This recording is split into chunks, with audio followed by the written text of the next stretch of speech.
Shanghai cooperation organisation एक ऐसी संस्था जो काफी चर्चाओं में है और अक्सर इसे एशियन नेटो भी कहा जाता है। क्यों? क्योंकि इसे एक सिक्योरिटी और मिलिट्री अलायंस की तरह देखा जा रहा है। शांघाई कोऑपरेशन ऑर्गेनाइजेशन बहुत ही ज्यादा इंपॉर्टेंट है स्ट्रेटेजिकली और इकोनॉमिकली भारत के लिए, एज वेल एज जो बाकी मेंबर कंट्रीज इसमें आपको देखने को मिल रही हैं। और यह भारत को एक और डिस्क्रिशन प्रोवाइड करता है कि वो वेस्ट के साथ अपने रिलेशंस कैसे बैलेंस रख पाए। भारत एससीओ का फुल टाइम मेंबर बना 2017 में, लेकिन एससीओ की शुरुआत हुई थी शांघाई 5 की तरह इन 1996-1997। इससे पहले कि मैं एससीओ के फैक्ट्स पे जाऊं, आपसे मैं ये डिस्कस करना चाहता हूं कि आखिर चाइना ने एससीओ की शुरुआत की क्यों, शांघाई 5 की शुरुआत की क्यों। देखो, आपको यह समझना पड़ेगा 1991 में यूएसएसआर का डिसइंटीग्रेशन हुआ। सेंट्रल एशियन कंट्रीज रशिया के कंट्रोल से निकलकर इंडिपेंडेंट हो चुकी हैं। साथ के साथ जो अफगानिस्तान के अंदर तालिबान रजीम थी उसका कंट्रोल स्ट्रांग होता जा रहा है 1996 के अंदर। अब चाइना को ऐसा लगता था किसी भी तरीके से जो रिलीजियस एक्सट्रीमिज्म है, ये जो इस्लामिक फंडामेंटलिज्म है, ये सेंट्रल एशिया तक नहीं पहुंचना चाहिए। इसलिए टेररिज्म को कोर बनाकर जो शांघाई वैल्यूज हैं, जो जिसे हम एससीओ वैल्यूज बोलते हैं, उनको कोर बनाकर, म्यूचुअल ट्रस्ट को कोर बनाकर उसने एक ऑर्गेनाइजेशन स्टार्ट करी जिसे बोला गया शांघाई 5। और 2001 में वो एससीओ में कन्वर्ट होती हुई आपको दिख गई जब उसमें उज्बेकिस्तान जुड़ गया। राइट, ये था एक मोटा मोटा सा चित्र आपके सामने कि भाई क्यों एससीओ की शुरुआत हुई और क्यों चाइना लेड ऑर्गेनाइजेशन एससीओ को मैं बोल सकता हूं। Although Russia was also the part of it, लेकिन 1990s में Russia was at its basically बोल सकते हैं बॉटम, सबसे ज्यादा वर्स्ट पोजीशन में था रशिया। जब तक 2000 में पुतिन आते हुए आपको नहीं दिखते हैं, तब तक Russia did not have any bargaining capacity. तो उसके लिए बेटर था कि वो चाइना के साथ मिलकर एससीओ का हिस्सा बन जाए, which can be considered as the anti west organisation. और आज भी एससीओ को कंप्लीटली एंटी वेस्ट पर्सपेक्टिव से ही देखा जाता है। आगे बढ़ते हैं। एससीओ को अगर डिफाइन करने की जरूरत पड़े कि एससीओ है क्या, देखो, इंटर गवर्नमेंटल मतलब मल्टीपल कंट्रीज इसमें पार्टिसिपेट करती हुई दिख जाती हैं। पॉलिटिकल है, इकोनॉमिक एस्पेक्ट भी है, और इसका एक सिक्योरिटी अलायंस की तरह भी देखा जा सकता है इसे। 2001 में यह बनी। इसमें मैम कंट्रीज कौन कौन सी हैं? इसमें कंट्रीज है चाइना, रशिया, 2001 की बात कर रहा हूं मैं, अभी इंडिया, पाकिस्तान और ईरान की बात नहीं करूंगा। इनिशियली जब शांघाई 5 बना था 1996 के अंदर, तो ये 5 कंट्रीज ने बनाया था, रशिया, चाइना, किर्गिस्तान, कजाकिस्तान और तजिकिस्तान। ये 5 कंट्रीज थी जिन्हें क्या बोला गया? शांघाई 5 बोला गया। इवेंचुअली 2001 में इसमें उज्बेकिस्तान भी जुड़ जाता है एज द 6th मेंबर, और इसे बोला जाने लगा शांघाई कोऑपरेशन ऑर्गेनाइजेशन। राइट, काम क्या है? Political cooperation, economic cooperation, security cooperation, साथ के साथ कनेक्टिविटी को इंप्रूव करना, म्यूचुअल ट्रस्ट को इंप्रूव करना, स्पेसिफिकली टेररिज्म को काउंटर करना। टेररिज्म के लिए एक स्पेशल ऑर्गेनाइजेशन बनाई है इन्होंने जिसे बोलते हैं rats, regional anti terrorism squad, जो बेसिकली आज की डेट में आपको ताशकंद में लोकेटेड दिखती है। उसके हेडक्वार्टर्स जो है वो ताशकंद में है। तो रीजनल जो फंडामेंटलिज्म है, जो मैंने आपको बताया कि इस्लामिक फंडामेंटलिज्म सेंट्रल एशिया तक नहीं पहुंच जाए, वो इन्होंने कोर में रखा, और इसलिए इन्होंने रेट्स जैसी ऑर्गेनाइजेशन को भी, इंस्टीट्यूशन को भी विद इन एससीओ सेटअप किया। उसके अलावा एससीओ का एम है कि ये म्यूचुअल सपोर्ट और कोऑपरेशन प्रमोट करती है, ट्रेड में, इन्वेस्टमेंट में, एनर्जी में, ट्रांसपोर्टेशन में।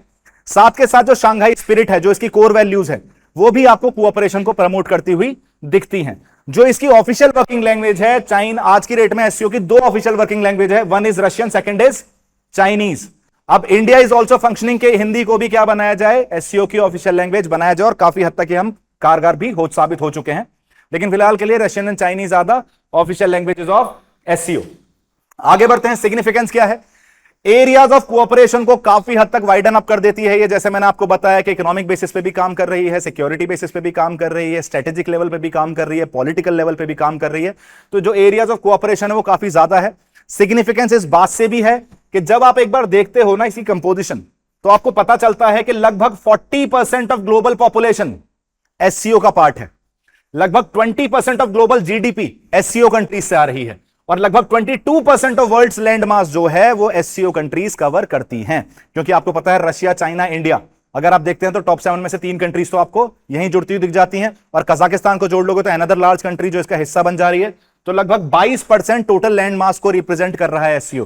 तो सिग्निफिकेंस खुद ही समझ जाइए, इतना बड़ा ह्यूज पॉपुलेशन मास, इतना ज्यादा बेसिकली आपको जीडीपी कंट्रीब्यूशन एंड इतना ज्यादा resource control through the land, वो भी आपको एक बहुत सिग्निफिकेंट एस्पेक्ट प्रोवाइड करता है एससीओ को। साथ के साथ स्ट्रेटेजिक सिग्निफिकेंस भी है एशियन कंट्रीज की रीजनल इंटीग्रेशन के लिए। हम बोलते हैं जी 21st century is going to be the Asian century, लेकिन उसके लिए एशियन कंट्रीज में इंटीग्रेशन और कोऑपरेशन होने की जरूरत है। तो एससीओ उसमें एक बहुत मेजर रोल प्ले कर सकता है। Bulwark against terrorism and drug trafficking, जैसा मैंने आपको बताया, ये जितने भी ऑर्गेनाइज्ड क्राइम है इसके अगेंस्ट भी आपको एससीओ बहुत तेजी से काम करती हुई दिखती है। टेररिज्म के लिए जैसे मैंने आपको बताया, ताशकंद बेस्ड रेड्स आपको फंक्शन करता हुआ दिख जाता है कि किसी भी तरीके से इस्लामिक फंडामेंटलिज्म या टेररिज्म को आप सेंट्रल एशियन कंट्रीज तक ना पहुंचने दे। साथ के साथ इसे क्वाड से भी कंपेयर किया जाता है कि एक रूल बेस्ड ऑर्डर को सेटअप किया जा सके, एक ऐसे सिस्टम को बनाया जा सके जहां म्यूचुअल ट्रस्ट और म्यूचुअल कोऑपरेशन देखने को मिले। देखो विडंबना कितनी है, आयरनी देखो तुम, इंडिया यहां पाकिस्तान और चाइना के साथ बैठा है, बात हो रही है म्यूचुअल ट्रस्ट और कोऑपरेशन की। थोड़ी सी तो आयरनिक बात है ये, राइट? लेकिन फिर भी कोशिश करता, मतलब मरता क्या ना करता, वैसी ही कंडीशन है हमारे साथ, तो कोशिश करनी तो जरूरी है। Diplomacy is all about improving the relations, right? आगे बढ़ते हैं। सिग्निफिकेंस हमने देख ली है। ऑब्जेक्टिव्स क्या क्या हैं?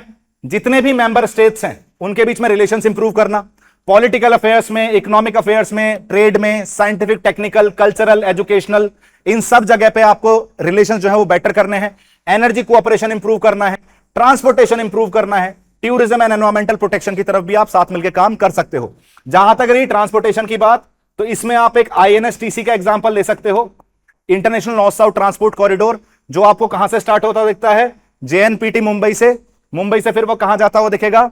बंदर Abbas in Iran, then Iran के अंदर ही Bandar Anzali, then Baku in Azerbaijan, then Astrakhan in Russia, then in Moscow, and then finally to Saint Petersburg. तो मेरे को यूरोप से कनेक्टिविटी भी प्रोवाइड हो रही है through central Asia with the help of basically this Iran and Russia, और वो कैस्पियन सी वाले रीजन से। तो वहां भी मेरी प्रेजेंस मेंटेन करने में एससीओ काफी हद तक मेरी हेल्प कर सकता है। रीजनल पीस और सिक्योरिटी और स्टेबिलिटी को प्रमोट करने के लिए, सेफगार्ड करने के लिए भी एससीओ बहुत इंपॉर्टेंट है। साथ के साथ एक democratic and equitable international political order maintain करने के लिए भी एससीओ काफी कारगर और काफी सिग्निफिकेंट साबित हो सकता है, और इसलिए इसका ये वन ऑफ द ऑब्जेक्टिव भी है। अगर शांघाई की कंपोजिशन देखी जाए, जैसे मैंने आपसे बताया, ऑलरेडी मैं डिस्कस कर चुका हूं, 1996 में कैसे बनी? शांघाई 5 की तरह बनी। कंट्रीज कौन कौन सी थी? कजाकिस्तान, चाइना, किर्गिस्तान, रशिया और ताजिकिस्तान। मतलब उज्बेकिस्तान इसका हिस्सा नहीं है। 2001 में उज्बेकिस्तान ने इसे ज्वाइन किया, और 2001 में शांघाई 5 से हम इसे क्या बोलने लगे? Shanghai cooperation organisation. 2015 के अंदर फॉर्मली यह बोला गया कि भारत और पाकिस्तान को भी जोड़ा जाएगा। चाइना चाहता था कि एससीओ का मेंबर पाकिस्तान को बनाया जाए, लेकिन इससे रशियन एस्पेक्ट जो है वो वीक पड़ जाता, और रशिया बिल्कुल नहीं चाहता कि एससीओ केवल एक चाइनीज डोमिनेटेड ऑर्गेनाइजेशन बनकर रह जाए। तो पावर बैलेंस के लिए रशिया प्रमोटेड, या Russia went for support towards India, और फाइनली 2015 में यह डिसाइड किया गया कि इंडिया और पाकिस्तान को फॉर्मल मेंबर एससीओ का बनाया जाएगा। 2017 में फाइनली ऊफा के अंदर आपको, अस्ताना के अंदर आपको दोनों मेंबर्स, इंडिया और पाकिस्तान, एससीओ के फुल टाइम मेंबर्स बनते हुए दिख जा रहे हैं। सिमिलर चीजें ईरान के साथ की गई। 2021 में ईरान को बोला गया कि तुम्हें फुल टाइम मेंबर बनाया जाएगा एससीओ का, और रिसेंटली अप्रैल 2023 के अंदर ईरान को एज अ 9th मेंबर जोड़ दिया गया है। तो आज की डेट में अगर मैं एससीओ के मेंबर्स बताऊं तो टोटल 9 मेंबर्स है एससीओ के अंदर। Russia, China, Kazakhstan, Kyrgyzstan, Tajikistan, Uzbekistan, India, Pakistan और ईरान। ये 9 मेंबर्स आपको एससीओ के मेंबर देखने को मिल रहे हैं टिल 2023, और आगे भी आप इसे एक्सपेंड करने की बात कर रहे हो, जिससे और ज्यादा इसे रेलेवेंट बनाया जा सके। अब इंडिया किस तरीके से चैलेंजेस फेस करता है एससीओ के अंदर? ऑल्दो ये हमें बहुत सारी अपॉर्चुनिटीज भी प्रोवाइड करती है, लेकिन इसके साथ बहुत सारे चैलेंजेस भी आते हैं। चैलेंजेस क्या है? सबसे पहले चाइना और रशिया के साथ टाई बैलेंस करना। मुझे पता है चाइना के साथ मेरी बॉर्डर टसल्स है, तो मेरे रिलेशंस हमेशा अच्छे नहीं रहते चाइना के साथ, और एससीओ जैसे प्लेटफॉर्म पर रशिया और चाइना के साथ रिलेशंस को बैलेंस रख पाना, एक इंटीग्रेटेड प्लेटफॉर्म की तरह फंक्शन कर पाना, इंडिया के लिए बहुत बड़ा चैलेंज है। दूसरा, रीजनल सिक्योरिटी कंसर्न्स। मतलब मैं पाकिस्तान के साथ बैठकर टेररिज्म का सॉल्यूशन कैसे ढूंढूं जब वही टेररिज्म कर रहा है मेरे अगेंस्ट? मतलब ये तो वही बात होगी ना कि मैं प्रॉब्लम से ही सॉल्यूशन मांग रहा हूं। तो ऐसे केस में रीजनल सिक्योरिटी कंसर्न्स को टैकल करना while sitting with the problem itself, ये खुद में ही बहुत बड़ी प्रॉब्लम है। तो ये बहुत बड़ा चैलेंज है भारत के लिए। मैनेजिंग रिलेशंस विद पाकिस्तान, एक तरफ हमने पूरी तरीके से पाकिस्तान को साइडलाइन कर रखा है, सार्क -1 अप्रोच अपना रखी है, हमने बोल रखा है कि भाई पीस टॉक्स और टेररिज्म साथ में नहीं चल सकता, गोलियों की आवाज में शांति की बातचीत नहीं हो सकती। ऐसे केस में पाकिस्तान के साथ रिलेशंस मैनेज करना और ज्यादा डिफिकल्ट हो जाता है। एंश्योर करना कि सेंट्रल एशिया जो एक रिसोर्स रिच रीजन है, वहां से मैं कैसे इकोनॉमिक बेनिफिट्स को एक्सट्रैक्ट कर सकता हूं, कैसे भारत वहां की रिसोर्सेज को यूटिलाइज कर सकता है अपने फायदे के लिए, कैसे मिडिल ईस्ट के ऊपर अपनी एनर्जी सिक्योरिटी जो बेसिकली एनर्जी रिलायंस है उसको कम कर सकता है, और एनर्जी सिक्योरिटी के लिए सेंट्रल एशिया को भी पिक्चर में लेके आ सकता है। एससीओ उसमें एक बहुत बड़ा रोल प्ले कर सकता है, लेकिन कनेक्टिविटी बहुत बड़ा इशू है, क्योंकि मेरी सेंट्रल एशिया से कोई डायरेक्ट कनेक्टिविटी है नहीं। Either I have to use Iran Afghanistan perspective, और उसके अलावा मेरे पास और कोई ऑप्शन बचता नहीं, क्योंकि पाकिस्तान से मेरे रिलेशन बेटर नहीं है। अगर पाकिस्तान एक फ्रेंडली नेशन होता तो शायद सेंट्रल एशिया से हमारी कनेक्टिविटी भी बेटर होती। खैर, जब बगल में भगवान ने भिखारी दिया हो तो आप और ज्यादा उम्मीद करते भी नहीं, और ऐसे भी अटल बिहारी वाजपेयी बोल के गए हैं, you can choose your friends but you can not choose your neighbours, और भगवान ने हमारे नसीब में वैसा ही नेबर लिखा है, तो उसके चलते हमें काम चलाना ही पड़ेगा। Next is maintaining India strategic autonomy. जब आप एक एससीओ जैसे प्लेटफॉर्म पे होते हो ना, तो आप केवल अपने बारे में नहीं सोच सकते, आपको ग्रुप के बारे में सोचना पड़ेगा। लेकिन जहां चाइना और पाकिस्तान जैसी कंट्रीज बैठी हों, वहां हो सकता है कभी कभी आपके इंटरेस्ट को हर्ट किया जाए, आपके इंटरेस्ट को बैकसीट पर रखा जाए। ऐसे केस में डिसीजन मेकिंग में भारत को स्ट्रेटेजिक ऑटोनॉमी मेंटेन कर पाना, मतलब एक ऐसा डिसीजन ले पाना, एक ऐसे स्टैंड पर पहुंच पाना जिसमें हमें नुकसान ना हो, अपनी स्ट्रेटेजिक ऑटोनॉमी मेंटेन कर पाऊं, यह भी काफी डिफिकल्ट रहने वाला है।